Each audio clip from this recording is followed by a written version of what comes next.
Have you lost your mind? The Duke of Wexford said it the way another man might brush ash from his sleeve, without heat, without effort, as though the question had answered itself before she could. He set the folded note of debt back upon the green leather of his desk, smoothed it once with two gloved fingers, and looked at Verity Pembroke as a man looks at a column of figures that has failed to total. She did not look away. That was the promise she had made herself on the cold drive across town, while the March rain ran silver down the carriage glass, and the crocuses shivered purple in the square below his windows. Whatever he said, however he said it, she would not look away first.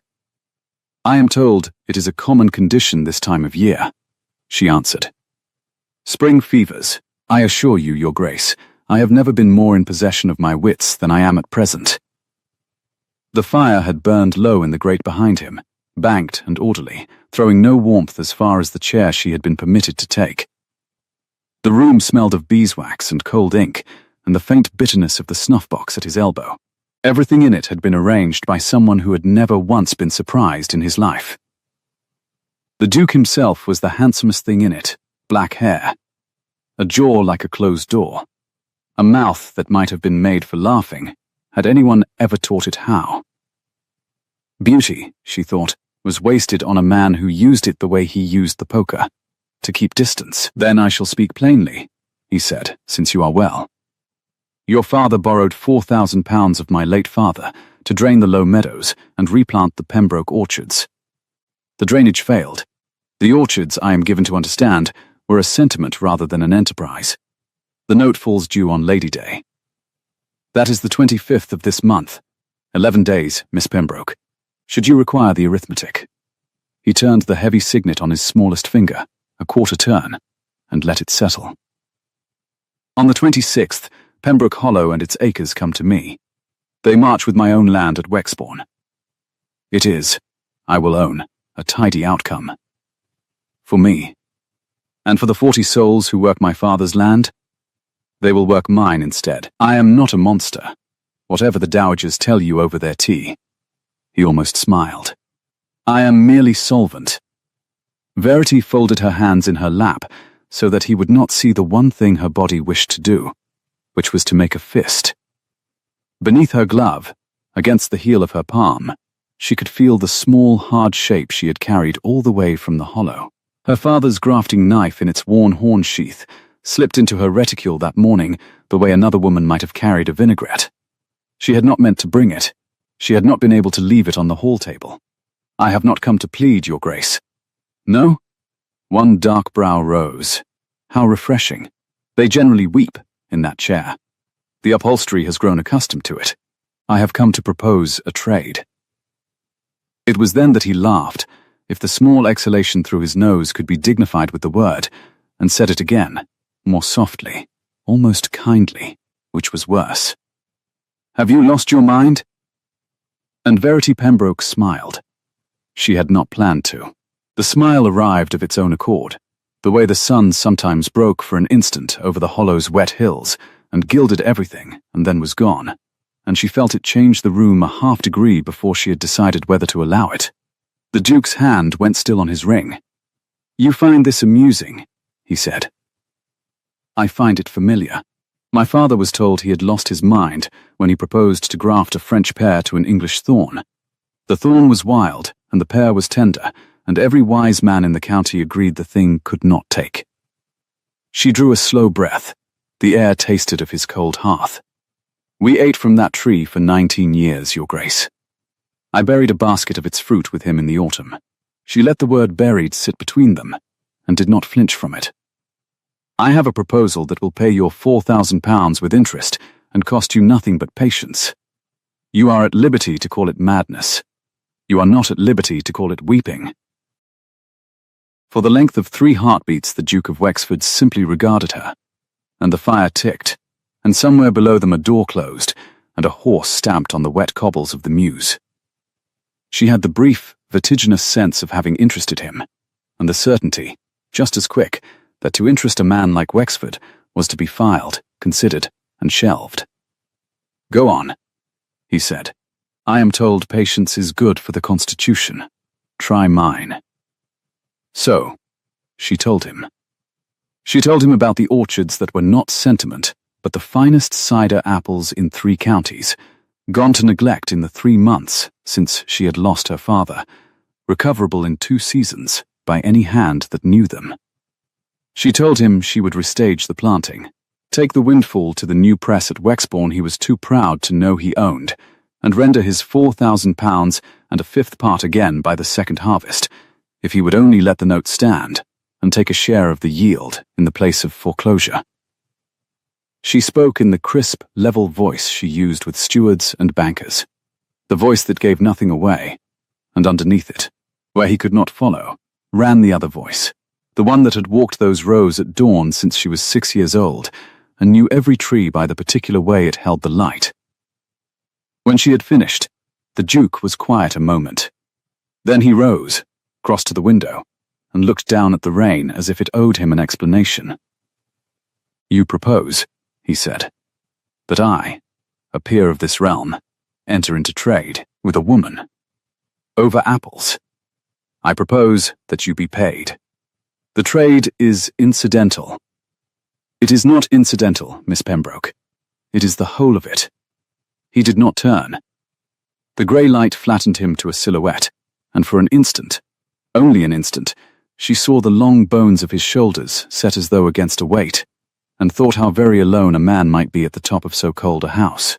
Then he turned, and the impression was gone, ironed flat by the face he wore. "My father indulged yours because they were boys together at Harrow, and sentiment is a disease that runs in the blood. I have had the better physician. The answer is no. Pay me on Lady Day in coin, or do not, and let the calendar settle it like a gentleman. I have not a 10th of it in coin, and you know it. Then we understand one another at last." He inclined his head, a fraction, the courtesy of a man closing an account. "I will ring for Dunmore to see you to your carriage. The streets are filthy this time of year. Mind your hem." And that would have been the end of it. The note, the calendar, the 11 days, the cold civil ruin of everything her father had grafted with his own 2 hands, had the door not opened without a knock. "Am I interrupting a hanging?" The man who came in brought the spring with him. That was Verity's first disordered thought, that he had walked straight up from the country and not bothered to shed it, that there was mud drying on his boots and weather in his coat, and the green smell of cut hedge clinging to him, where his brother smelled of beeswax and ash. He was younger than the Duke, broad through the shoulder in a way that had been earned rather than tailored, and where Wexford was a closed door, this man was a window left carelessly open. He had the same black hair. He wore it like a different man entirely. "Julian," the Duke's voice cooled by a further degree, which Verity would not have believed possible. "You are meant to be at Wexbourne. I was at Wexbourne. The lambing's done, the river's down, and your steward has finally learned which end of a ledger to hold, so I came up to remind you that you have a brother." Lord Julian Carraway's gaze had already found Verity, and it stayed there, not the appraising flick his brother had given her, but a frank, surprised attention, as though she were the one unexpected thing in a room he knew too well. "Forgive me. I did not know you had company." Holloway said the morning room, but the morning room was empty, and the study door was. He stopped. Something in the arrangement of the scene reached him, the note on the desk, the cold chair, her spine. "Ah," he said, more quietly. "Pembroke business." "You know it?" Verity asked, before she could weigh whether she ought. "I know your hills, Miss Pembroke. I know them better than I know half my brother's drawing rooms." Julian crossed to the desk and looked down at the note without touching it, and his jaw did a small thing she would later learn to read. "Wexbourne and the Hollow share 4 miles of wall. I have ridden the boundary every spring since I was a boy. Your father planted a pear against a thorn on the south slope that has no business living, and lives anyway. I ate one off the wall in September, the week before." He glanced at her. "I am sorry for your loss. I did not write. I should have." "You ate a Pembroke pear," she said, and heard her own composure crack along one fine seam. "I have eaten a great many. I have been trespassing in your orchard for the better part of my life." The corner of his mouth moved. You may add it to the note. Julian. The single word came down like a sash window. The Duke had come away from the glass. He stood very straight. And the two brothers faced each other across the green desk. And Verity understood all at once that she had walked into a war older than her £4,000, and that the note in front of her was only the latest weapon to hand. Miss Pembroke was leaving.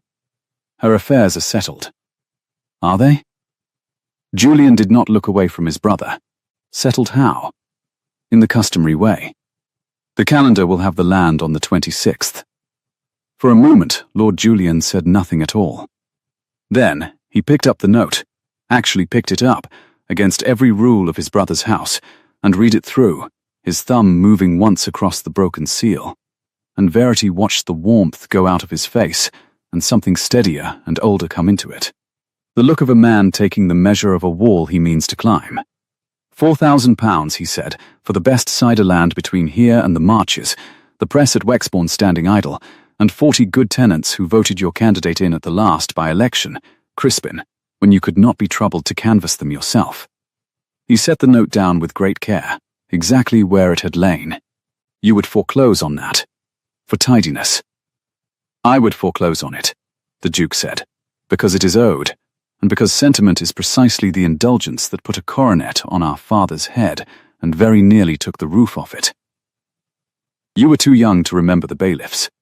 I was not. I will not have them at this door, again, because a man cannot say no to an old friend's daughter and her basket of apples. She is not asking you to say yes to apples. She is offering to pay you. In promises, in labour and yield, which is how every honest fortune in this country was ever made, including the one you are sitting on. Julian's voice had dropped, but it had not softened. It had hardened the way water hardens, clear and cold and immovable. You scoff at her. I heard you through the door. Have you lost your mind to a woman who has done more arithmetic before breakfast than you have done since Cambridge? You forget yourself. No, said Lord Julian, almost gently. For once in my life I think I am remembering myself. It is a novel sensation. You will have to forgive me if I am clumsy with it.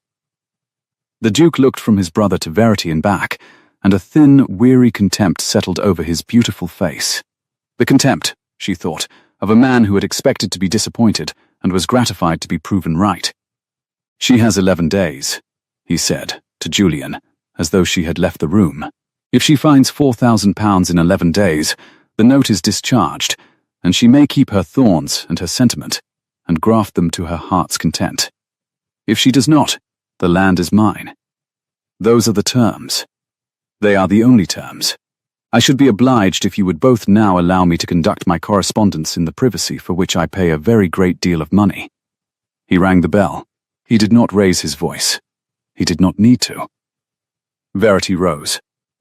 She gathered the small, heavy weight of her reticule against her palm, and she made the Duke of Wexford a curtsy of exactly the depth his rank required, and not 1 degree more, and she said, in the level voice that gave nothing away, 11 days, Your Grace.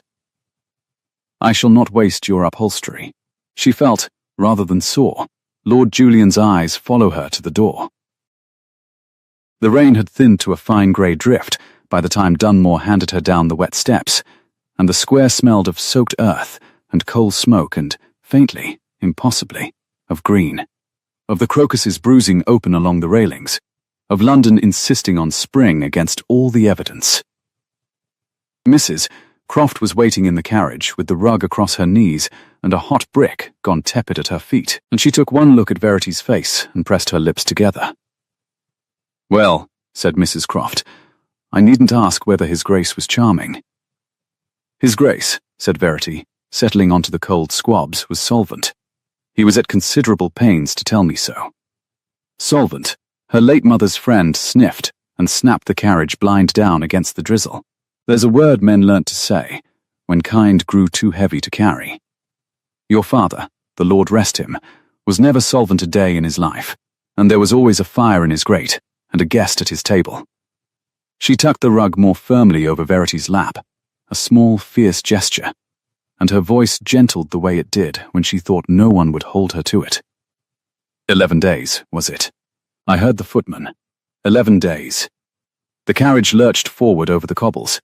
The city slid grey and weeping past the glass. Verity unclasped her reticule and drew out the grafting knife and turned it over in her gloved hands, the horn sheath worn pale, where her father's thumb had rubbed it smooth across 30 years of springs. £4,000. She had perhaps 300 in the funds. A string of her mother's garnets that would fetch 50 more, and an orchard that would not bear coin until 2 Augusts had come and gone. The sum did not total.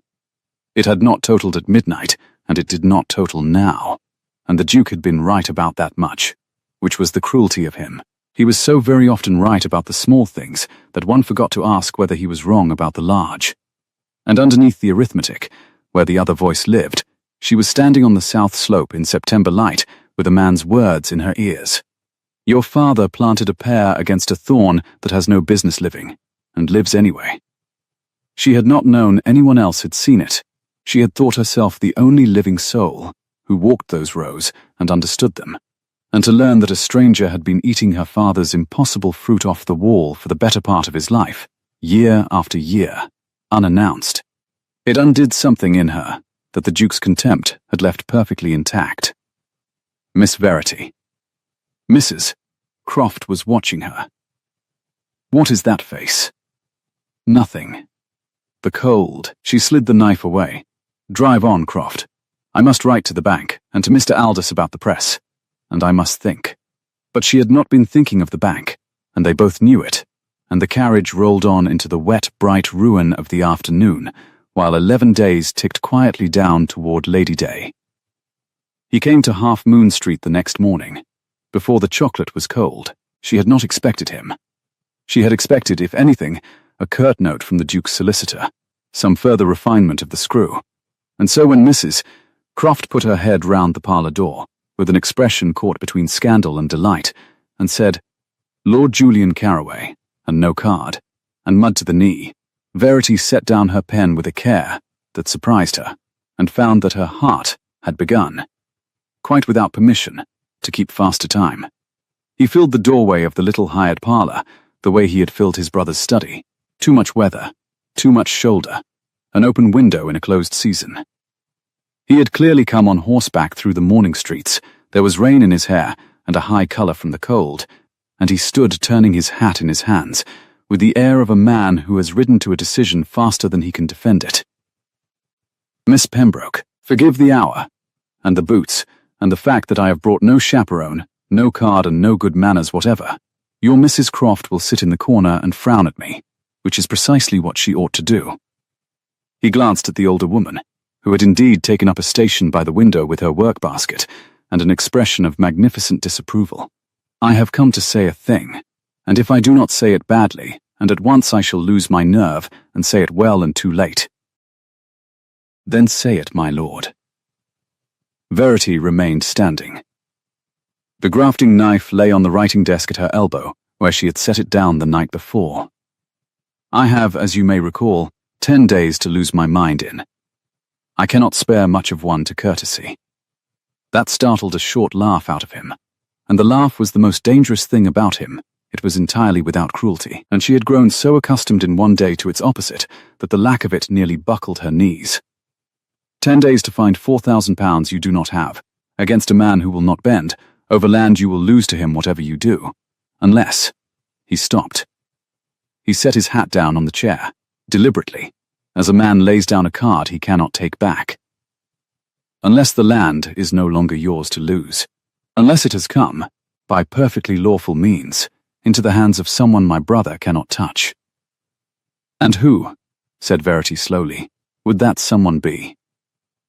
My mother left me Marbury, and the 400 a year that goes with it, free of the entail and free of Crispin, because she trusted him with the dukedom, and trusted me, I think, with the parts of it worth keeping.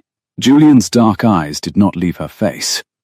It is not £4,000 in my pocket, Miss Pembroke, but it is credit enough to clear your father's note before Lady Day, and a name my brother dare not foreclose upon, without making himself a byword from here to the marches.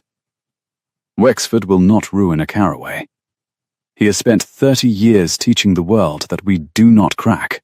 He drew a breath, and for the first time the steadiness wavered, and underneath it she saw something younger and far more frightening than confidence. Hope.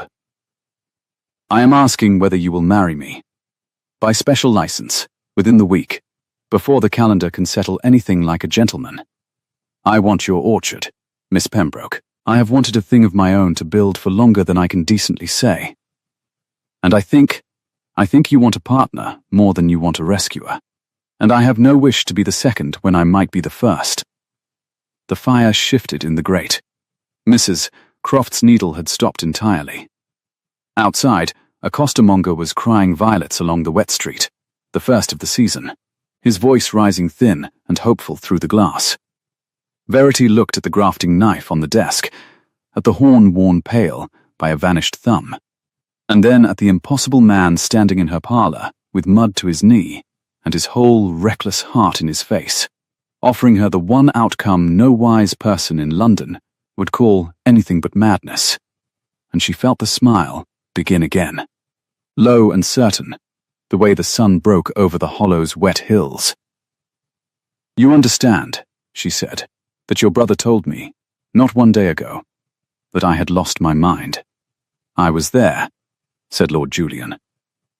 I have been thinking about your answer ever since. My answer, said Verity Pembroke, and reached for the knife, and closed her hand around it the way her father had taught her to take hold of a living thing she meant to keep, is that I should very much like to hear how a special license is got. Sit down, my lord. Croft the chocolate. We have a great deal to decide, and 10 days in which to decide it, and I find I have not lost my mind after all. She set the knife down between them on the table, blade sheathed, an offering and a bargain both. I have only just begun to use it. Mrs. Croft brought the chocolate in a pot that had been her late mistress's, and set it down between them with the air of a woman laying out terms of surrender, and took up her station by the window again, where she could frown at the back of Lord Julian's neck. The cups steamed. The violet seller's cry had moved off down the street and faded under the rattle of a dray. Special licenses, said Julian, pulling a chair up to the writing desk without being asked, are got at Doctors' Commons, from the Archbishop's office, for the sum of £5 and the appearance of respectability. The first I have. The second we shall have to manufacture between us. He turned one of the cups upright and looked at it with frank suspicion. Is this the very small sort of chocolate, or may a man drink it? You may drink it. I make no promises beyond that. Verity sat, drawing the cup toward her, and did not touch it. £5 and respectability. And how long? 2 days to swear the affidavit, perhaps 3. Then we are married whenever and wherever we please. No banns, no waiting, no 3 Sundays of the parish staring at your bonnet. He set the cup down. The lightness went out of his voice the way a tide goes out, all at once, and leaving the shape of the thing it had hidden. Which gives us, against your 11 days, a margin of perhaps 6. It is enough. It is not comfortable, but it is enough. And on the day we are married, the note falls to me as your husband, and I discharge it against Marbury that same afternoon, before your Lady Day can do its worst. He leaned forward, his forearms on the desk, mud flaking from his cuff onto her blotting paper, and he did not apologize for it, which she found she did not mind. Crispin foreclosing on a tenant is tidiness. Crispin foreclosing on his own sister-in-law is a scandal he will swallow his own teeth before he risks. We use his pride against him. It is the only soft place he has, and it is enormous. It was good. It was, she thought, almost too good, the kind of plan that totaled cleanly on the first reckoning, and hid its errors in the second. She had spent a life learning that the cleanest sums were the ones to mistrust. And what do you have of it? She asked. He blinked. Have of it? My lord, I was raised by a man who never once took a thing for nothing, even when nothing was offered, because he said a debt, unnamed, was a debt that grew in the dark. She turned the cup a quarter turn on its saucer, the way the Duke had turned his ring, and caught herself doing it, and stopped. You ride up from Wexbourne with mud to your knee, and offer me your mother's land and your good name to clear a stranger's debt. I will not believe it is for my eyes. So tell me true. Before I sign anything, or swear anything. What do you have of it?" For a moment he only looked at her, and the morning light through the rain-streaked window moved over his face, and she saw him decide to be honest the way another man might decide to step off a height. "I told you. I want your orchard." He spread his hands. "That is the whole of it, and it is shabbier than rescue, which is why I led with rescue. I am 21 years a younger son, Miss Pembroke. I have managed Wexbourne since I was 19, and Crispin signs the rents and takes the credit and calls me his steward to his friends when he is feeling fond. I have made that land yield a third again what it did, and not one rod of it will ever be mine. Your hollow could be. We could be." His jaw did the small thing she had marked in the study. "I would rather build a thing badly with a partner than manage a great estate well for a man who thinks me a sort of superior bailiff. That is what I have of it. It is selfish to the bone. I thought you would prefer it to a saint." "I do," said Verity, and was alarmed by how much she meant it. Mrs. Croft's needle resumed by the window, a small dry tick, like a clock that had decided to approve. The first complication came not by the door, but by the window, the following afternoon, in the shape of a footman in Wexford livery, picking his way across the wet street, with a salver held flat against the drizzle.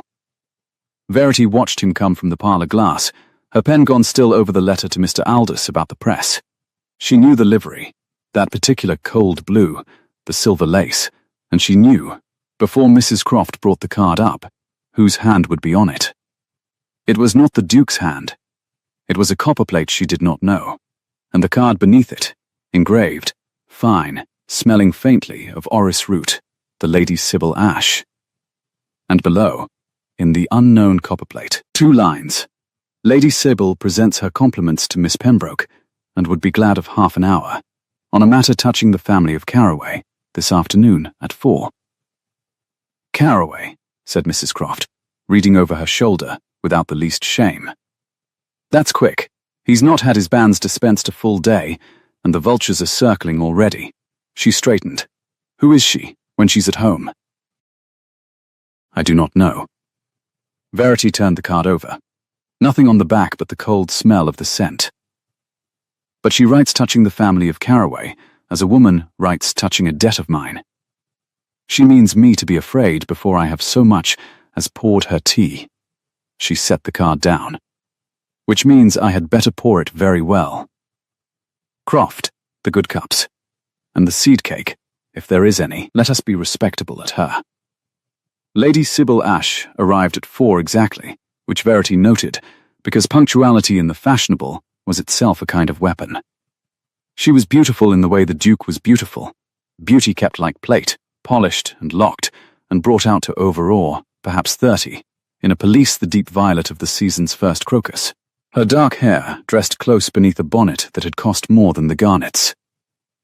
She took the offered chair without appearing to lower herself into it. She looked at the hired parlour, at the seed cake, at the worn nap of Verity's morning gown, and she catalogued it all in the time it took to draw off one lavender glove. And she smiled. "How brave of you to receive me," she said, with no notice at all. "I should have died of the disarrangement. But then you country people are made of stronger stuff. It is the air, I am told." "It is the rent," said Verity, pouring. "We cannot afford to faint. Sugar, Lady Sybil?" A flicker, there and gone, behind the lovely eyes. 3. She took the cup. She did not drink. "I shall be plain, Miss Pembroke, since plainness seems to be your fashion. I have known Julian Carraway since we were children. Our mothers planned, between them, a thing that mothers plan. You take my meaning. There was an understanding. Not a contract. The Carraways do not contract their younger sons like cattle, but an understanding, of long standing, which I had every reason to believe held. Until I learnt this morning, from his own brother, that he means to marry an apple farmer's daughter by special license inside the week." The fire ticked. Verity kept her face the level surface she gave to bankers, and underneath it something cold turned over. "And the Duke told you this," she said. "The Duke is distressed. He has too much delicacy to say so, but a woman feels these things." Lady Sybil set her untouched cup aside. Julian is impetuous. He has always been impetuous. It is the half of his charm and the whole of his ruin. He sees a thing in trouble, and he must rescue it. A lame horse, a poacher's brat, a hedge planted wrong. It is generous.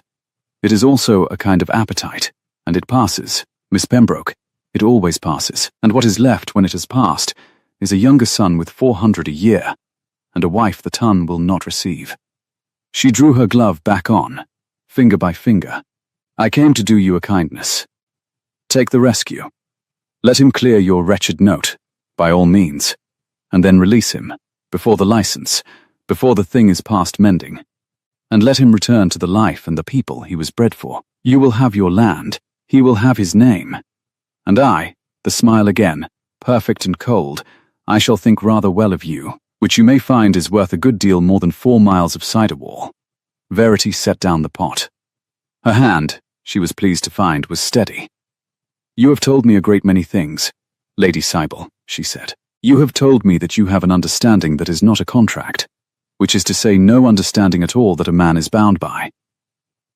You have told me Lord Julian rescues lame things and tires of them, which I shall remember, and weigh, and ask him to his face, because I am not in the habit of buying a man's character second-hand from a woman who wants him. And you have told me the Duke is distressed. She rose, and Lady Sybil, surprised into it, rose with her. That last is the only thing you have said that interests me. His Grace told me to my face that I had lost my mind, and to mind my hem on the steps. A man so very composed does not send a beautiful woman across town to frighten an apple farmer out of a wedding, unless the wedding frightens him. I am obliged to you. You have shown me I am not so weak a hand as I feared. She moved to the door and opened it herself.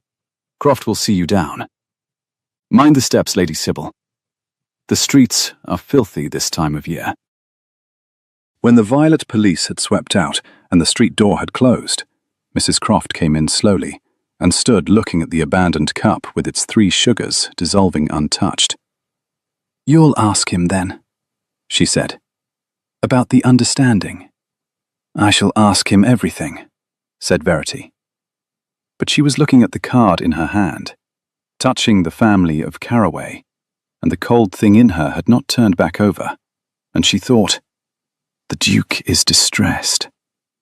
It was the first crack she had found in him. She did not yet know whether it was a way in, or a trap with the door left open on purpose. She went to Wexford House the next morning to ask the Duke a question she had no right to ask, because she had learned long ago that the surest way to find the shape of a man's fear was to walk straight up to it and knock. He would not see her. Of course he would not. She had not expected it. She had counted on the not seeing, because a man who refuses you must first be told you are there, and being told takes time, and time in a great cold house is a thing one may use. Halloway, the under-butler, left her standing in the marble hall while he went to be refused on her behalf, and the hall was very quiet. February cold, still though it was nearly Lady Day, the chamber fires unlit at this hour, her breath faintly visible, the smell of stone and old smoke and beeswax. And through a door left an inch ajar across the hall, the library, she thought, by the gilt of the bindings, she saw the Duke of Wexford, alone, not knowing himself seen. He was standing at a long table with a miniature in his hand, a small thing, oval, the kind a lady wears at her throat or a gentleman keeps in a breast pocket against the years. He had it flat on his palm, and he was looking down at it the way she had looked at the grafting knife in the carriage, and his thumb moved once across the painted face, slow, as though he had forgotten it was his own hand that moved. The closed door of his jaw had come open. For one moment, the handsomest man in London looked like a boy who had lost something in a house too large to search. Then a clock struck the half-hour, somewhere deep in the house, and his hand closed over the miniature, and the door of his face shut, and Verity stepped back from the threshold and turned her attention with great care to the buttons of her glove. Halloway returned. His Grace was not at home to Miss Pembroke, His Grace was not at home to Miss Pembroke on any day she might care to name.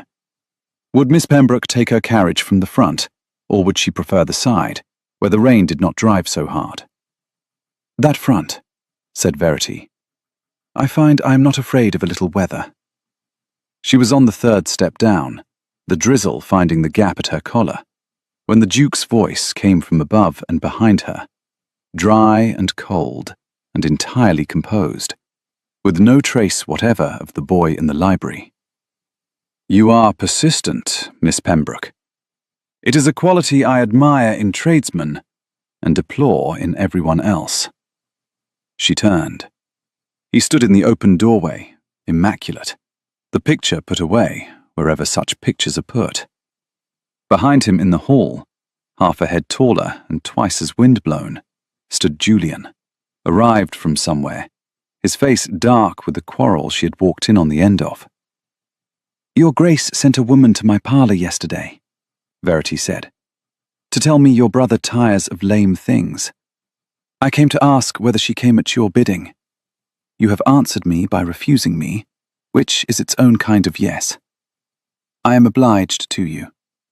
You make a poor liar for so practised a cold one. You only know how to shut doors, and a shut door tells me precisely where the warm room is." Something moved in the Duke's face, fast, suppressed. "Lady Sybil," he said, "acts entirely for herself. As do we all. You imagine a conspiracy, where there is only the ordinary distaste of decent people for a misalliance, got up in a week by a boy who cannot tell rescue from regard." "Crispin." Julian came forward into the doorway, and the two brothers stood framed there together, black-haired, beautiful. A closed door and an open window, and Verity on the wet step below them like a petitioner at a court that had already given its verdict. "You will not speak to her so. You will not send Sybil Ash to do your unpleasantness and then disown her on your own steps. If you have a thing to say against this marriage, say it to me." "Very well." The Duke's voice did not rise. It never rose. That was the whole horror of him. "Here is a thing to say against it, since you ask, and since Miss Pembroke is so fond of plainness." He looked down at Verity, and for a moment the cold went all the way to the bone of his eyes. "Our mother's settlement on you, Julian, Marbury, and the 400 a year was made on a condition. You will not have troubled to read it, because reading was always my office and impetuosity yours. It provides that should you marry before the age of 25 without the consent, in writing, of the head of this family, the estate reverts to the dukedom." A pause, very slight, the pause of a man laying down a winning card face up, because the face up is the cruelty. "You are 23, brother. I am the head of this family, and I do not consent." The rain came down. Somewhere a gull cried, blown up from the river. Verity heard Julian draw a breath, as though the cold air had become a wall. "That is not true," Julian said, but it came out a half-second too slow, and she heard in it the terrible sound of a man who does not know whether the thing he is denying is true, because he never read the page. "It is in the deed box at Hartwell's, in the Strand, where it has lain since Mamma was buried," said the Duke gently. "Go and read it. Take Miss Pembroke. She does arithmetic before breakfast. By your account. She may check my figures. Marry her this week without my hand on the consent, and you marry her to a debt larger than her father's, you lose Marbury, you lose the 400, and you cannot clear her note after all, because you will have nothing left to clear it with." He stepped back into the warm dark of his hall. "I told her she had lost her mind. I begin to think it runs in more houses than one. Good morning. Mind your hem. Miss Pembroke. I have asked you twice." The door closed. Not slammed, closed, with a soft, expensive click. The sound of a ledger ruled off.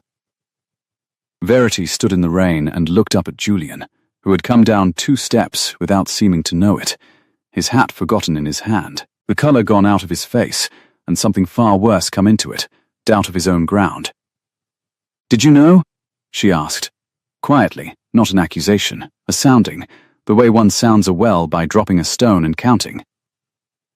No, he looked at her, and she believed him, and it helped nothing at all, because believing a man did not unmake a deed in a box in the Strand. No, I never read it. Crispin handled Mama's affairs. I was 19, and the lambing was bad, and I signed where he pointed. His hand closed slowly on the brim of his hat, crushing it. If it is true, Verity, if it is true, then I have offered you a rescue I cannot give, and you have turned away a beautiful woman's good advice to take it, and I have made everything worse by writing to you fast instead of reading slow. The old self-mockery tried to surface and could not. It sank. I have spent my whole life being told I am the impetuous one. I always thought it a slander. How tiresome to learn at 3 and 20 that my brother was right about me before I was old enough to read. He is right about the small things, Verity said. I told you that in my own head, the first day. He is so very often right about the small things that one forgets to ask whether he is wrong about the large. She came up one step, so that the rain ran off her bonnet and not into his collar, and she did the thing she had not planned. The thing that arrived of its own accord like the smile. She put her gloved hand flat against the crushed brim of his hat, over his hand, and held it there. We do not yet know that it is true. We know that he wishes us to believe it true, this morning, on his steps, in the rain, when we have 8 days left and no time to read. A man who holds a winning card does not always show it. Sometimes he shows you a card and lets you believe it is the winning one, so that you will throw down your hand. Julian looked at her hand on his, and if it is the winning card, then we shall need another game. She took her hand back, because Halloway was watching from the area railing, and Mrs. Croft's notions of respectability were not to be tried past endurance. Hartwell's, in the Strand. You said it yourself. Go and read it slow. I shall read it with you. If the consent clause is real, I want to see the exact words of it, because deeds are written by men, and men, your Grace's brother chief among them, are forever leaving doors ajar without knowing they have done it. She started down the steps toward the carriage, and the violets were out along the square railings, purple and impossible against the wet black iron, insisting on spring against all the evidence. I saw something this morning, she said, half to herself, through a door he thought was shut. I do not yet know what it was worth. But he keeps a thing in that library, my lord, that the cold has not got to. And a man with one warm thing left is not so solvent as he would have us think. She did not tell him what she had seen, the small oval, the slow thumb, the face that had come open and shut again. She did not, she found, know yet whose it was, and a thing half seen was a thing best carried in the pocket a while, like a grafting knife, like a stone for sounding wells. She handed herself up into the carriage before the footman could reach her, and Mrs. Croft took one look at her face and pressed her lips together and said nothing at all, which from Mrs. Croft was a kind of roar. The Strand, Croft, said Verity. Hartwell's, the deed attorneys. And tell the man to spring 'em. We have 8 days, and a clause to read, and a brother who has just made one mistake. Which mistake is that? The carriage lurched forward over the wet cobbles, and the grey city slid weeping past the glass, and somewhere behind them in the cold house, a man stood alone in a library, with a door he had thought shut, holding the one thing he had not been able to leave on the table. He let me see he was afraid, said Verity Pembroke, and turned the grafting knife over once in her gloved hand, and did not smile. Not yet. Drive on. Hartwell's, the deed attorneys, kept a narrow house off the Strand, wedged between a print seller's window and a chop-house, so that the smell of roasting mutton rose through the floorboards and married the dust of 40 years of parchment until the very air tasted of other people's secrets. A clerk named Mr. Pring led them up a stair that complained at every tread, his candle throwing their shadows huge across the wainscot, and unlocked a low room lined floor to ceiling with japanned deed boxes, each lettered in flaking gilt with the name of a family that had trusted this cold place with the shape of its future. Caraway, said Mr. Pring, running a dry finger along a shelf. Caraway, here, the dowager's box, my lord, came to us the spring she was buried, and has not been opened but twice since. He lifted down a black box the length of a forearm and set it on the baize, and the lid gave up a breath of must and old lavender that stopped Julian where he stood. Twice, Verity said. She had marked the word the way she marked a figure that did not belong in a column. When was the second time, Mr. Pring? The clerk blinked at her, then at Julian, uncertain to whom a tradesman's daughter's question was properly addressed. Why? Tuesday last, miss, His Grace himself. He had the box up the better part of an hour, and sealed it again with his own ring. I'd not have mentioned it, but as his lordship is named in the deed, there's no impropriety. None, at all, said Verity. Pray, the candle nearer. The deed was a great sheet folded in four, the ink gone brown, the dowager's seal a wafer of cracked red at the foot. Julian spread it under the flame, and read in silence, his lips moving once at the turn of the page, and Verity watched the thing she had dreaded on the steps in the rain do its slow work on his face. The draining, the steadiness, arriving too late to be of any use. Read it aloud, she said gently. All of it. I want the words, not your face. He read. Provided always, that if my son Julian Carroway shall marry before attaining the age of 25 years, without the consent in writing, under the hand and seal of the head of the family of Wexford, first had and obtained, then the estate of Marbury, with its rents and appurtenances, shall revert wholly to the dukedom, and the said Julian shall take nothing thereby. He laid it down. The candle hissed in the draught from the stair. Word for word as he said it. I never read it. I have ridden past Marbury 1,000 times and called it mine in my own head, and it was never mine, it was a leash. Verity, with my name worked into the collar. She did not let herself feel it yet. Feeling was a thing one did later, in the dark, when the arithmetic was done.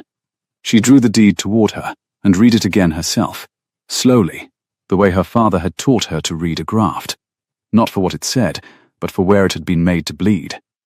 Under the hand and seal of the head of the family, she murmured, first had and obtained. It does not say freely given, my lord. It does not say willingly. It says obtained, as a thing is got. She tapped the line with one gloved finger. A door left ajar. I told you he leaves them. A door that wants my brother's signature, said Julian, and my brother would sooner sign away his own teeth than give it me. Then we must learn what he would sign for. She turned the box toward her without asking leave, and Mr. Pring made a small sound of protest and thought better of it. Beneath the deed lay a banker's bundle, a child's coral teething ring gone yellow with age, and a single folded sheet worn soft as cloth at the creases from much handling. And the hand on it was not the dowager's careful copperplate, but a man's, bold and impatient. The late Duke's, she would have sworn it, for she had seen its twin not 3 days since, on the £4,000 note that sat upon his son's green desk. 3 lines showed above where her thumb fell. The Pembroke debt is not to be pressed, in my life nor after it, for a reason my sons need not be told, and which Verity's mother would not have me set down. She read it twice before the name reached her, and went in like cold water. Verity's mother, her own mother, in the hand of a duke she had never once met, in a box in the Strand, lying beside a coral ring and a leash with a man's name in the collar. Miss Pembroke? Mr. Pring had his palm out. That paper is not properly part of the Carroway, no, she said. And let him take it, because the thing half seen was the thing best carried in the pocket, and her pocket had grown crowded of late. No. Forgive me. The light is poor in here. She came down the complaining stair with the figure of it ringing in her, the note her father had carried, the debt the old Duke had sworn never to call, called now by the son over his father's own forbidding, and her mother's name folded into the heart of the reason, and no one alive, she might ask. Below, the chop-house was loud with the dinner trade, all sawdust and tallow smoke and the clatter of pewter, and a potboy found them asettle in the corner, where the spit's heat came at their backs, and a man might say a ruinous thing under the noise without the next table catching it. Mrs. Croft installed herself at the settle's end with a glass of negus she had not asked for and did not send away, and surveyed the smeared board with the eye of a general inspecting ground she had no intention of yielding. Well, she said, I have buried a husband and 2 mistresses, and never yet taken my dinner in a chop house with a lord. There is a deal of education left in me at my age. She sipped. Say your piece, my lord, and say it quiet. The woman 3 settles down has the ears of a barn owl, and the tongue to match. Julian did not sit so much as fold himself onto the bench, his elbows on the sticky deal, his eyes never leaving Verity's face. Then I will say it quickly, before the sense of it can talk me out of the truth of it. I give Marbury up. Let it revert. Let Crispin have his leash back. I will marry you tomorrow, with 400 a year, and 2 good hands, and we will find the 4,000 some other road. A mortgage on the press. A loan against the first yield. My commission sold. I do not care which. And lose the land to him on Lady Day regardless, said Verity, because 400 a year does not clear £4,000, and the bank will not lend against a press that stands on the very acres he is foreclosing. She kept her voice level, the banker's voice, the one that gave nothing away, and was ashamed, even as she used it, of how steady she could make it sound while it cut. Do the sum, my lord. I have done it. Marry me without Marbury, and you save nothing, and ruin yourself, and at the end of it I have neither my father's trees nor a husband with a roof of his own. That is not a rescue. That is 2 people going under the water hand in hand, and calling it gallantry. The colour rose in his face, the high country colour she had first seen in his brother's hall. So I am to be sensible, I am to be solvent. You begin to sound like Crispin. I begin to sound like a woman who has buried the only person who ever loved her without condition, Verity said, and the word buried came out harder than she meant, and she saw it strike. I will not let you set fire to your one inheritance to warm a stranger's orchard for a season. Your Lady Sybil told me you rescue lame things and tire of them. I told her I would not buy your character second-hand. But I will not stake my father's life's work on whether she was wrong, either. It was the cruelest thing she had said to anyone in years, and she knew it the instant it left her, and she could not call it back any more than she could call back the rain. Julian went very still. The spit turned at their backs, a drop of fat fell, and spat. There it is, he said softly. I wondered when it would come. You want the orchard, Miss Pembroke. You said you would prefer a partner to a rescuer, and I believed you, because I wanted it to be true of you the way it is true of me. But when the arithmetic turns hard, you reach for the land and let the man go over the side. He stood, and gathered his crushed hat, and his mouth tried for the old self-mockery, and could not find it. I do not blame you. It is only that I had hoped to be, for once in my life, the first thing somebody chose, and not the superior bailiff who comes to manage the estate. He went out into the wet, bright street, and the chop-house door swung shut on a gust of mutton steam and river cold. And Verity sat with the sum totaling cleanly and wrongly in front of her, and did not go after him. Mrs. Croft set down her negus. You did that on purpose, she said, and badly, which is not like you. You hit the boy where he was already bruised to keep him from a fire you could have talked him round in 10 minutes if you'd a mind. Why? Because if I talk him round, he burns, said Verity, and I would rather he hated me whole than loved me ruined. She turned the grafting knife over once in her gloved hand beneath the table, where Mrs. Croft could not see, the horn worn pale by a vanished thumb. Drink your wine, Croft. We are going home to wait for the Duke. The Duke. Mrs. Croft stared. He'll not come to you. He will, said Verity. I saw a thing in his library he does not know I saw, and a man who keeps one warm thing in a cold house cannot bear to be looked at near it. He will come to find out how much I know, and when a frightened man walks into your parlour to take your measure, you do not let him leave with it. She rose and drew her cloak about her against the grey, and the violets were crying again in the street outside, the first of the season, thin and hopeful over the rattle of the drays. Mind your hem, Croft. The streets are filthy this time of year. He came at dusk, when the chamber fires were lit at last, and the lamplighter was working his slow way along Half Moon Street with his little ladder and his flame, and he came without his carriage, on foot. A single servant behind him with a lantern, which told Verity more than any card could have, that the Duke of Wexford had crossed half of London in the wet without his crest on a panel, so that no one might say they had seen him go. Mrs. Croft showed him in and took her station at the window with her work-basket and an expression that would have curdled cream. And the Duke stood in the small hired parlour and made it look smaller, immaculate in a black greatcoat beaded with rain, his face the closed door she remembered. "You are not surprised to see me," he said. "No, Your Grace. Will you sit?" The chair has grown accustomed to ruined people. It will not mind you. A muscle moved at the corner of his jaw, not a smile, the ghost of where one might once have lived. He did not sit. "I have come to make you an offer, and to make it once.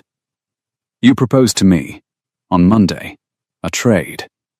The note to stand, a share of the yield in place of foreclosure, your 40 souls to keep their roofs, and your father's trees to keep their lives." He drew off one wet glove, finger by finger, and she thought of Lady Sybil doing the same thing in this room 2 days since, and understood at last whose lesson that had been. "I refused you. I will now grant it. Every clause. You may even visit the trees, when the fancy takes you. All of it is yours." The fire shifted. Somewhere below, the lamplighter's ladder scraped the area railing. "In exchange for what?" said Verity, who knew, and wanted to make him say it in her parlour with her mother's chocolate pot on the table between them. "In exchange for my brother." He said it without heat, without effort, the way he had said, "Have you lost your mind?" And that, she saw, was the whole armour of the man, that he could name the price of another person's heart in the tone one used for the weather. Release him before the licence. Let him return to Wexbourne and Marbury and the life he was bred to, and in a 12-month he will have forgotten the colour of your hair, because that is the nature of him. He loves a thing in trouble, and the trouble is the half of the love. You will have your land entire. He will have his name entire. And I, the smallest pause, will have my house in order, which is the only thing I have ever wanted, and the only thing, Miss Pembroke, that I have never once been able to keep. It was a generous offer. It was the precise shape of everything she had ridden to town to win. The tenants saved. The orchard saved. Her father's impossible pears living on the south wall for another 19 years, and it cost her only the one thing she had not known, until the chop house door swung shut, that she could not spare. She looked at the cold, beautiful face, and made herself think, slowly, the way one sounds a well. "You went to Hartwell's on Tuesday," she said, "up the complaining stair, to your mother's box, an hour alone with it, and sealed it again with your own ring. You did not go for the consent clause. You have known that clause by heart since you were old enough to read. You told me as much on your steps. You went for the other thing in the box." She watched him as she said it, the way Julian had taught her without knowing he was teaching her, watching for the place a man steadies himself, rather than guarding a thing. "I saw you in your library, Your Grace, with a small oval picture in your hand, and your thumb across the face of it, on the morning you would not be at home to me. You looked, I thought, like a boy who had lost something in a house too large to search. I did not know then whose face it was." She let the silence stretch 1 beat. 2, I think now it may have been my mother's. The Duke of Wexford went white. It was very quick, and very complete, and gone again almost before it had finished arriving.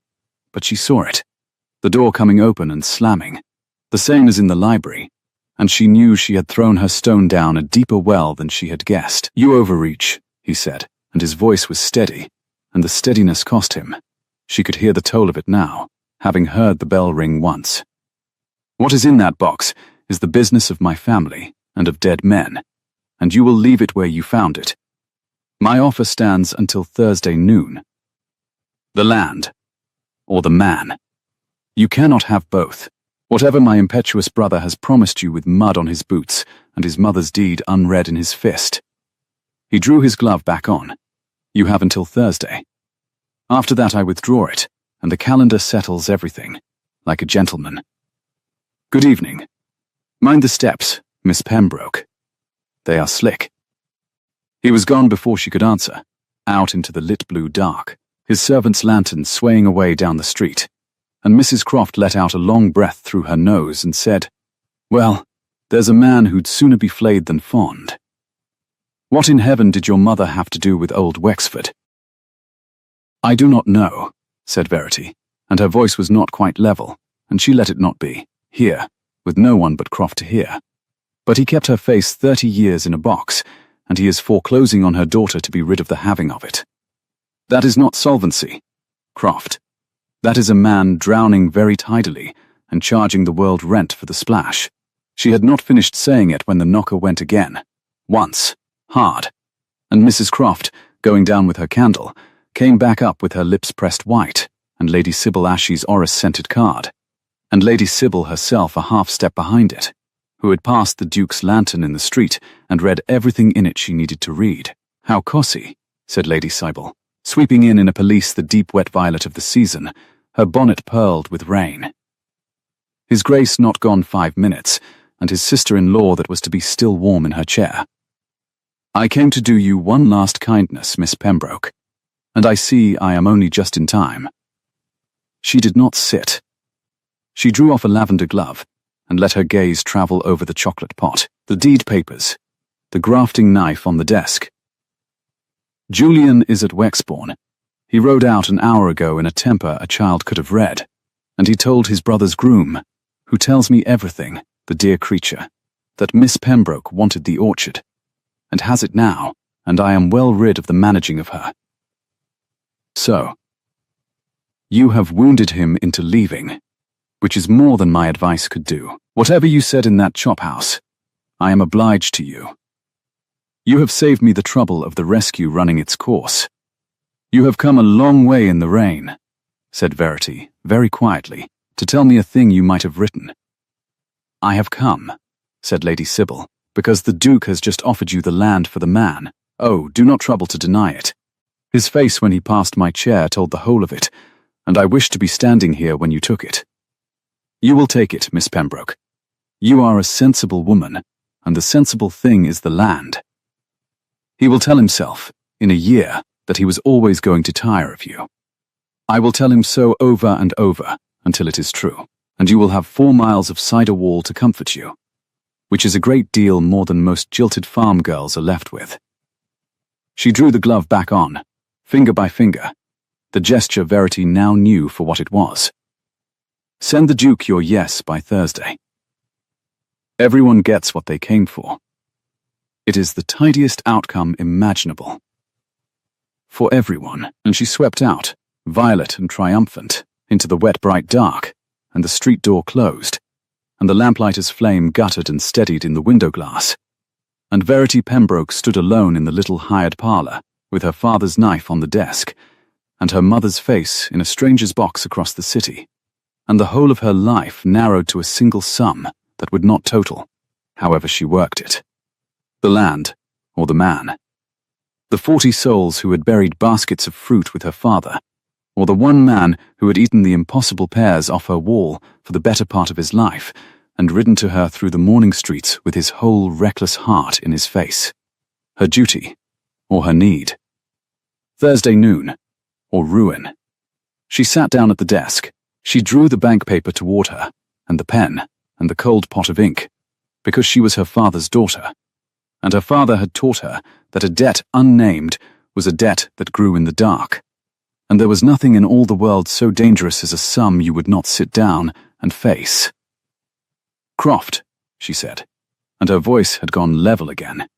Level and terrible, the voice she used with bankers and stewards and her own breaking heart. "When I have written this, you will carry it to Wexford House yourself, tonight, and put it into Halloway's hand and no other. The Duke is to have his answer before Thursday. He shall not say I made him wait on me." Mrs. Croft stood very still by the window. "And which answer is it to be?" "Miss Verity." Verity Pembroke dipped the pen.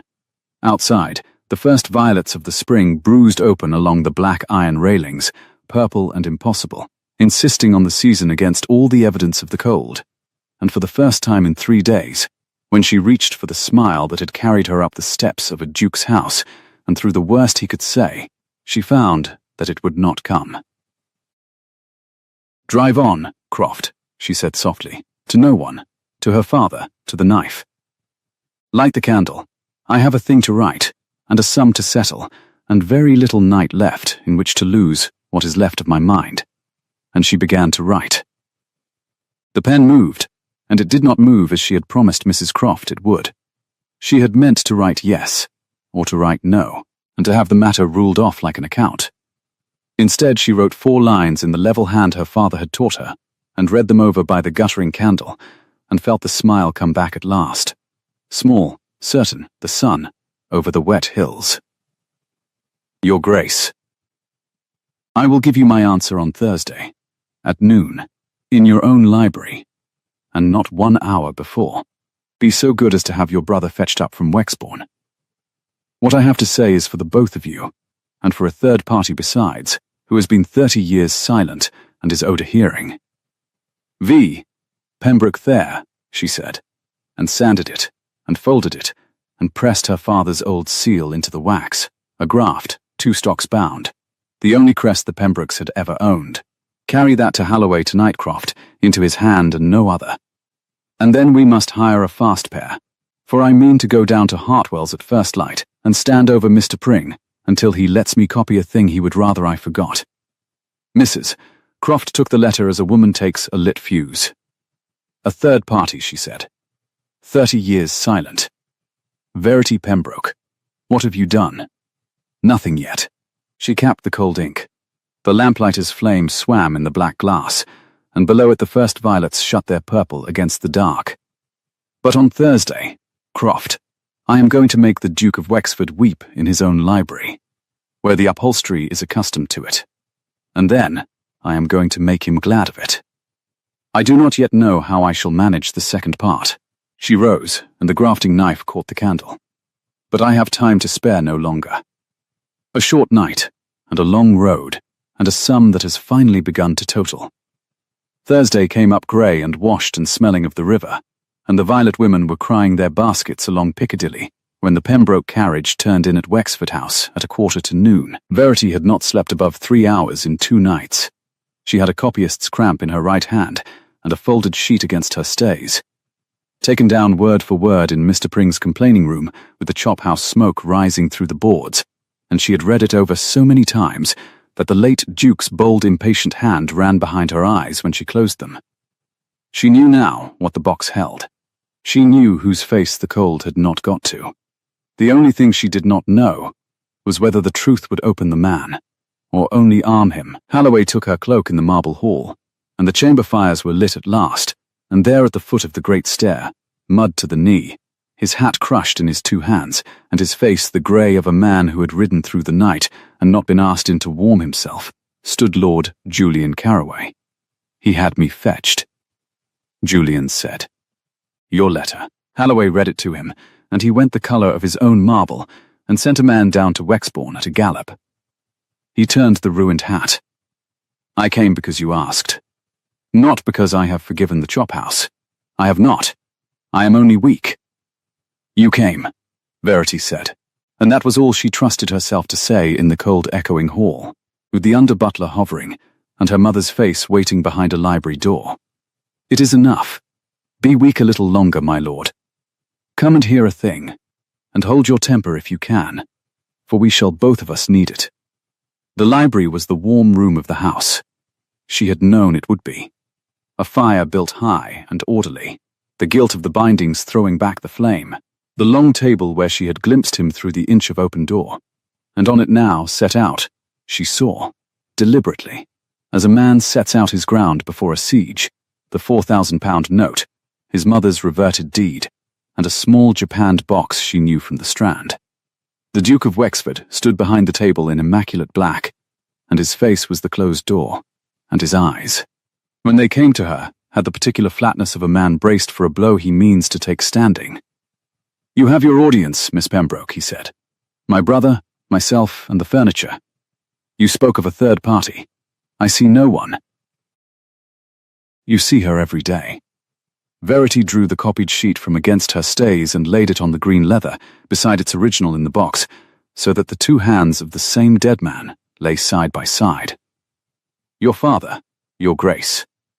He is the third party, and he has been 30 years without a hearing, and I mean him to have one in this room, in front of his sons, before the calendar settles anything like a gentleman.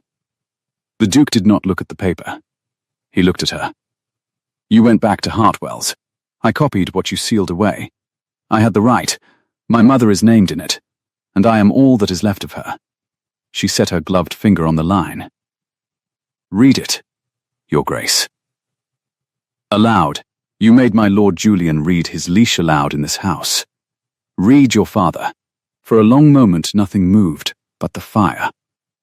Then Julian crossed to the table, and before his brother could refuse or assent he took up the original in his own brown hand, against every rule of the house, as he had taken the note that first morning. And he read, and his voice was not steady. The Pembroke debt is not to be pressed, in my life nor after it, for a reason my sons need not be told, and which Verity's mother would not have me set down.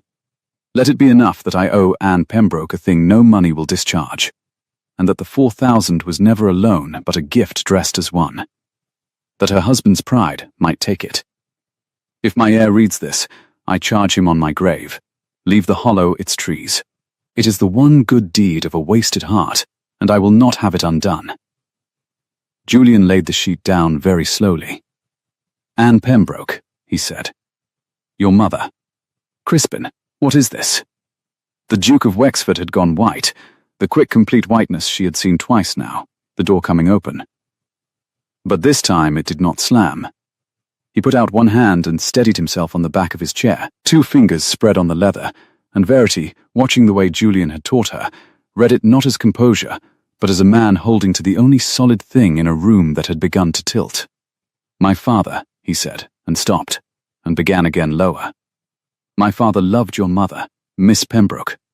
Before either of them was married, they were neighbours. He was at Harrow with your father, and he brought him home one summer, and your mother chose the friend, and not the lord, which no one in this family has ever managed to forgive her, least of all the man she refused. He drew breath. He carried her likeness 30 years. I found it the week we buried him. I found this letter beside it, and I have hated that small painted face, Miss Pembroke, with a steadiness that has frightened me. Because my mother went to her own long rest believing herself second in her husband's heart, and she was right, and I watched her know it, year on year, in this house, and there was nothing I could do but keep the accounts and shut the doors. So you would foreclose on her daughter, Verity said, gently, not an accusation, a sounding. To be rid of the having of her face in your house. To rule off the account. His voice cracked clean across the middle, and he let it, and that was the most terrible and the most human thing she had yet seen him do. To close the one ledger my father forbade me to close. I told myself it was tidiness. I told you it was solvency. It was neither. It was a son trying to win, at last, a quarrel with a man past quarrelling, by taking the trees he begged me to leave. He looked at the miniature where it lay in the open box, the oval no bigger than a plum, and his thumb moved toward it and stopped. I have been a very long time alone in this house, Miss Pembroke, with the warmest thing in it being a face I am not permitted to love, and cannot bring myself to put on the fire. The fire ticked. Somewhere below a horse stamped on the wet cobbles of the mews, and a violet woman's cry came thin and hopeful through the glass. And Verity understood that she had brought the man to the place she had aimed at, across 3 sleepless nights, and that to leave him there, broken behind his table, would be the cruelest solvency of all.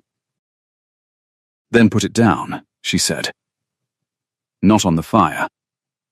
Here, she turned the box a quarter on the leather, so that her mother's painted face looked up at all 3 of them at once.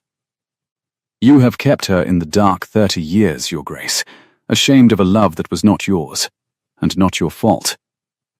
I am her daughter, and I tell you she was worth the carrying. She married for love, and she ate from an impossible tree for 19 years, and she taught me to take hold of a living thing I mean to keep. Your father did one good deed with a wasted heart. Do not make his son's last act the undoing of it. Julian had not moved through any of it. He stood with the leash deed in his fist, and his eyes going from his brother to the small, bright face and back. And now he set the deed down and said, "Lo, Crispin, the consent. Mama's clause. You held it over me on the steps to drive her off. Was that the quarrel too? Was I the trees?" "You were the thing I could still control," the Duke said, "in a house where I had controlled nothing that mattered. Yes, I held the clause, because holding it was the only power left me, and because I had decided, watching you ride to her with mud on your boots, that you would tire of her as the world tires of everything warm. And I would be proved right, and being right is the one comfort I have ever been able to keep." He passed a hand across his face, and when it came away the closed door had not shut again, it hung open on the boy in the library. "I find I no longer wish to be proved right. It is a colder house than even I had reckoned, the house of a man who is always right." Verity did not let the silence settle into ruin. She had learned that much from him, that a shut door tells you where the warm room is, and the warm room was open now, and a frightened man must not be allowed to leave with his own measure. She crossed to the table, to his side of it, into the ground he had set out for a siege, and she did the thing she had not planned, the thing that arrived of its own accord. She picked up the pen from his own standish, dipped it in his own cold ink, and held it out to him across his father's 2 letters and her mother's face.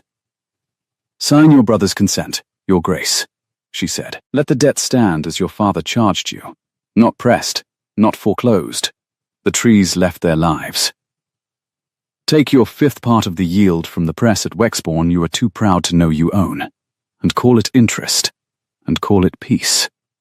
And then come down to the Hollow in September and eat a pear off the south wall, the way your father did, the way your brother has done all his trespassing life, and stop trying to win a quarrel with a man who would have forgiven you before you began." The Duke of Wexford looked at the pen. He looked at the small painted face of the woman his father had carried 30 years, and then he took the pen from her hand and drew his mother's deed toward him, and on the foot of it, beneath the clause that had been his last and coldest power, he wrote in a hand that shook only a little, "I, Crispin Caraway, Duke of Wexford, head of this family, freely and willingly consent to the marriage of my brother Julian, and charge him to keep Marbury and his wife both better than I have kept anything." He pressed his signet into the wax.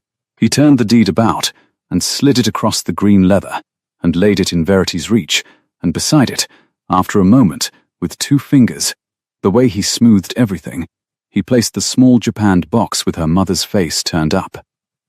"It is yours," he said. "Both, the consent and the picture. I have no right to keep her, and you have every right to have her home." He stepped back from his own table. "I withdraw my offer of Monday, Miss Pembroke. The land and the man together, then. I find I cannot, after all, sell my brother's heart to settle a quarrel with a grave." Verity took up the box. She broke nothing. She read the consent's last line aloud. "Better than I have kept anything," so that he should hear his own promise in another's mouth and not be able to take it back, and then she closed her fingers over the painted oval the way her father had taught her to take hold of a living thing. "Thank you," she said. "It is the first generous thing I have known you do, and I think it cost you more than the 4,000. I shall not forget that you did it." The door opened then without a knock.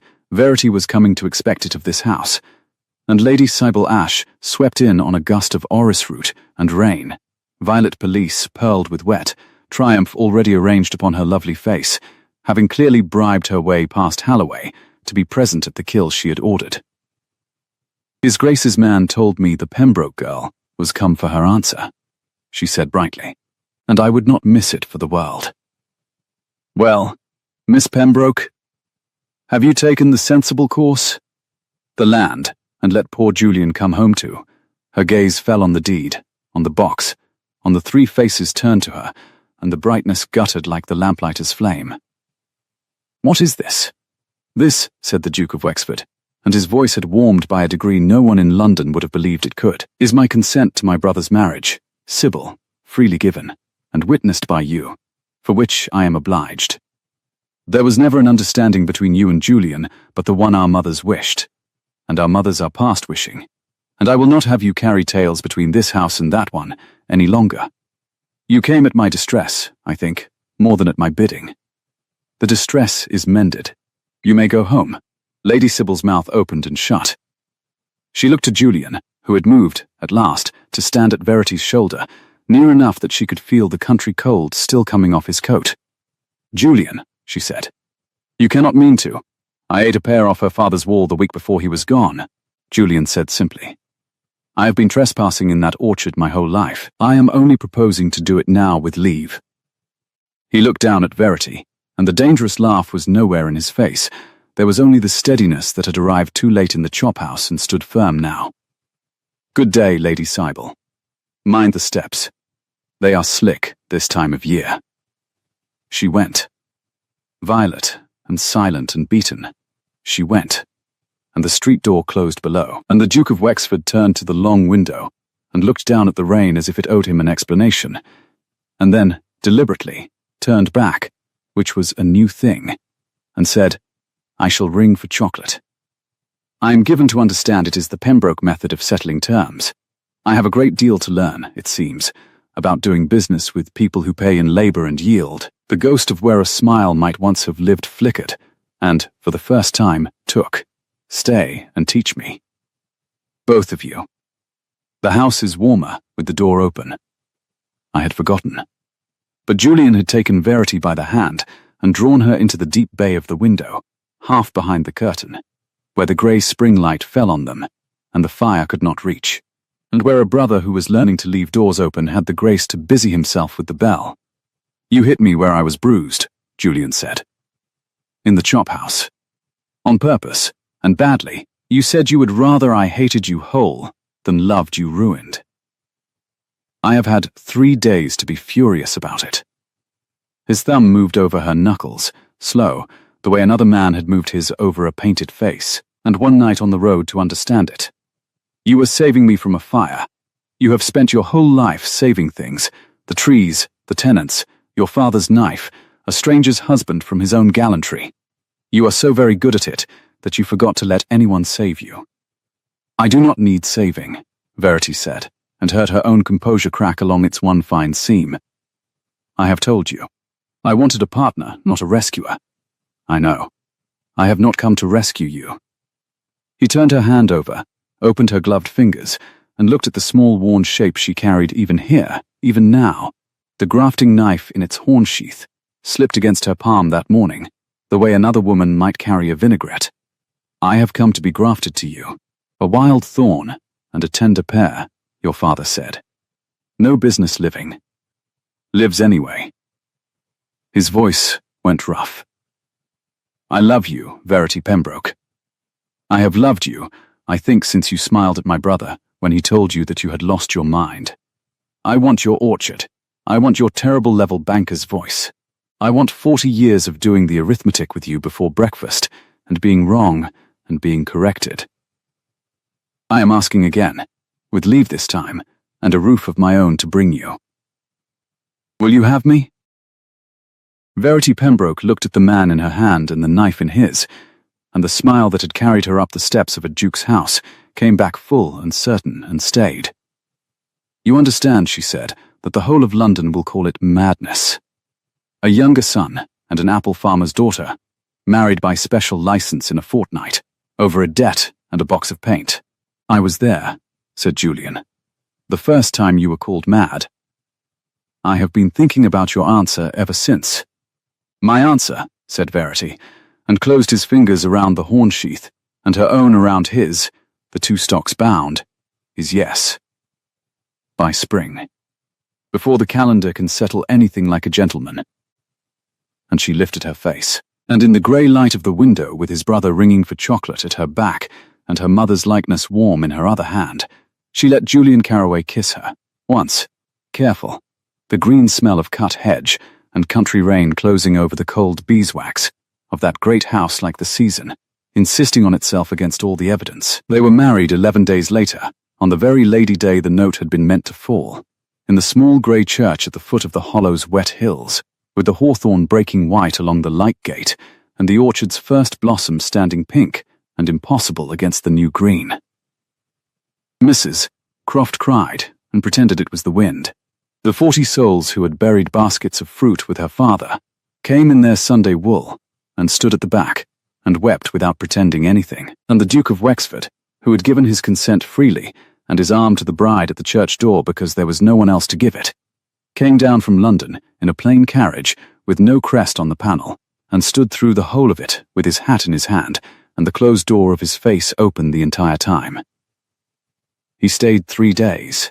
He walked the south slope with Verity in the thin spring sun, and she showed him the pair his father's friend had grafted to the wild thorn, the one that had no business living and lived anyway. And she watched the handsomest man in England reach up and turn a green fruit knot in his fingers, gentle, as a man turns a thing he has decided at last to keep. He gave the 4,000 to take the shame off your father's pride, the Duke said. I shall give the press to take it off yours. A wedding gift. You will say it is too much. It is not enough. Nothing is. But it is a door I can open, and I am practicing.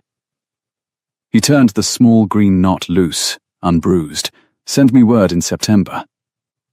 I find I should like to eat a pear off this wall, the way he did. I have a great deal of catching up to do, in the matter of warm things. Mind your hem, your grace, Verity said, for the mud was deep in the rose, and the Duke of Wexford laughed. Actually laughed, a rough, unpracticed sound, like a hinge that had not been asked to move in 30 years and found it still could. That September they pressed the first true crop in 19 years, and the cider ran amber, and the press at Wexbourne sang from dawn, and Crispin came down and ate a pear off the south wall, and kept, of all the things in that house, the one his father had begged him to leave. Julian managed nothing for anyone ever again. He built, badly and gladly, and in partnership, a thing of his own. And Verity Pembroke that was, sitting of an evening in a kitchen with a fire in the grate and a guest at the table. Her mother's small painted face hung at last in the light where it belonged, took out her father's grafting knife from its horn-sheath worn pale by a vanished thumb, and laid it on the scrubbed deal between herself and her husband, blade-sheathed, an offering and a bargain both, and reached across, in the warm, for his hand. If this story warmed your evening, stay a moment longer by the fire with me, and if you've ever taken hold of an impossible thing the whole world told you to let go, and held on anyway, tell me about it in the comments below. I read every one. Subscribe and ring the bell so you'll be here when the next tale begins. And until then, mind your hem, dear friend. The roads are filthy this time of year, but the violets are out, and spring keeps its promises after all.